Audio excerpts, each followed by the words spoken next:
Bonjour, j'aimerais prendre un moment pour vous donner une meilleure idée de ma condition actuelle à part l'autisme. Alors, premièrement, j'ai des allergies, principalement au pollen, mais aussi à certains animaux comme des chiens et des chats. Alors, c'est ça, j'ai ça depuis que je suis jeune et je dirais que ça l'a empiré depuis une certaine quantité d'années, là. Mais l'autre chose que je savais pas, que j'ai su il y a à peu près un an ou deux, c'est que j'ai aussi le syndrome pollen-aliment. Okay, ça, c'est que certains aliments me donnent certaines réactions allergiques à cause que je te dirais que certaines molécules sont similaires à des pollens. Alors, ça peut causer des réactions au système immunitaire. Fait que ça, c'est quelque chose qui complique la situation. Donc, ça peut être plus difficile d'identifier quel aliment que je peux manger. Fait que j'ai dû en retirer beaucoup à cause de ça. À part ça, j'ai le syndrome de l'intestin irritable. Et ça, j'ai ça depuis que je suis jeune, mais j'avais pas réalisé nécessairement. Je souffrais souvent, mais je pensais que c'était normal. Okay. Fait que ça m'arrivait constamment quand même de souffrir, manger certaines choses, mais non, je l'ai pas vraiment réalisé malheureusement. Fait que j'ai dû souffrir quand même beaucoup. Ça. Par contre, depuis un certain temps, ça fait peut-être plus que 5 à 10 ans, ça l'a tellement empiré que là, c'est là que j'ai fait des recherches puis que j'ai réalisé que je l'avais. Et fait que là, j'ai suivi la diète FODMAP. Fait que ça l'a beaucoup aidé. Fait qu'au moins en ce moment, c'est très rare que j'expérimente de la souffrance. Fait que ça, c'est pas mal réglé. C'est juste que j'ai aussi d'autres intolérances alimentaires et sensibilités. Fait que c'est très difficile. Fait que la diète que je suis en ce moment, c'est assez extrême. À part ça, j'ai le strabisme. OK. Alors, c'est ça, mes yeux ne peuvent pas s'aligner correctement. Fait que c'est sûr que j'ai un œil qui louche, comme on dit. Et ça l'a aussi empiré. C'est devenu bien pire. Et je dirais que je vois double aux alentours de chaque quelques secondes. Okay, fait que c'est grave, définitivement. C'est sûr qu'on s'habitue, mais probablement que j'aimerais ça, améliorer ça ou le corriger dans l'avenir avec une chirurgie. On verra. Ensuite, je peux dire que un des plus gros problèmes que j'ai en ce moment, c'est une déviation de la cloison nasale. Fait que, encore une fois, je suis né avec ça. Sauf que ça aussi, ça l'a énormément empiré.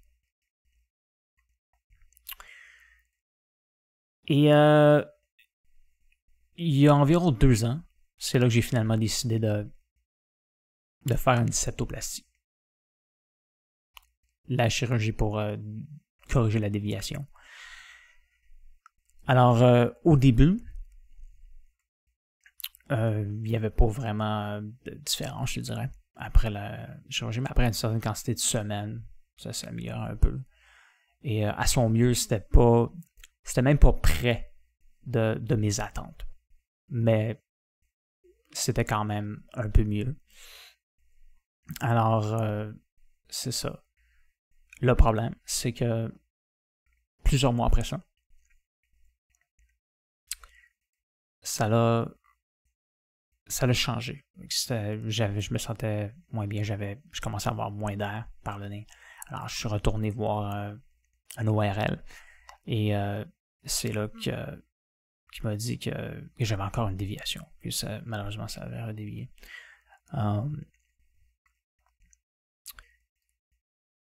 Fait que ça m'a énormément déçu. L'autre problème, c'est que ça, entre-temps, j'allais constamment voir même de multiples ORL à chaque quelques mois pour voir qu'est-ce qu'il pourrait faire pour m'aider. Et une autre chose qui me déçoit, c'est que c'est ça, certains d'entre eux avaient des avis différents. Et fait que ça me frustrait encore plus. Et c'est ça. Après un certain temps, ça c'est l'année passée,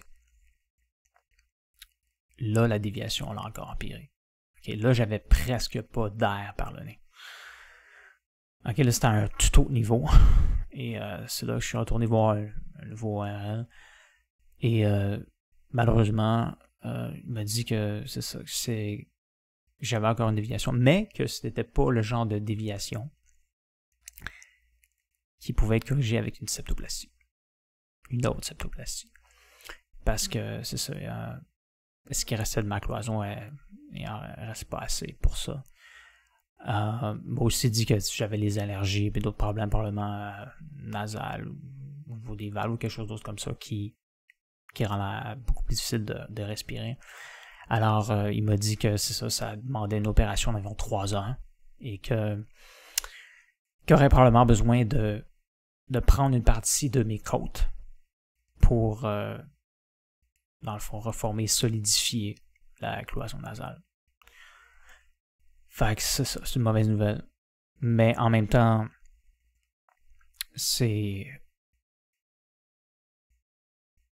une réponse que je voulais parce que ça correspond bien à comment je me sentais, comment je me sens encore aujourd'hui.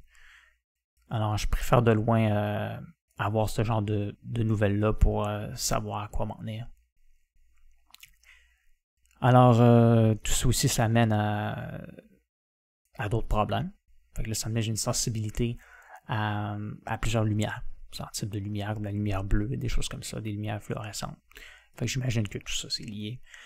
Fait que ça, c'est vraiment très problématique. Parce que si je regarde mon écran, par exemple, et j'essaie de produire, okay, en regardant l'écran, ça amène à plus d'anxiété. Je deviens beaucoup plus irritable. Okay, ça affecte définitivement mon mental. Je ressens plus grande pression. J'ai déjà une pression à cause de ces problèmes-là. Et c'est ça.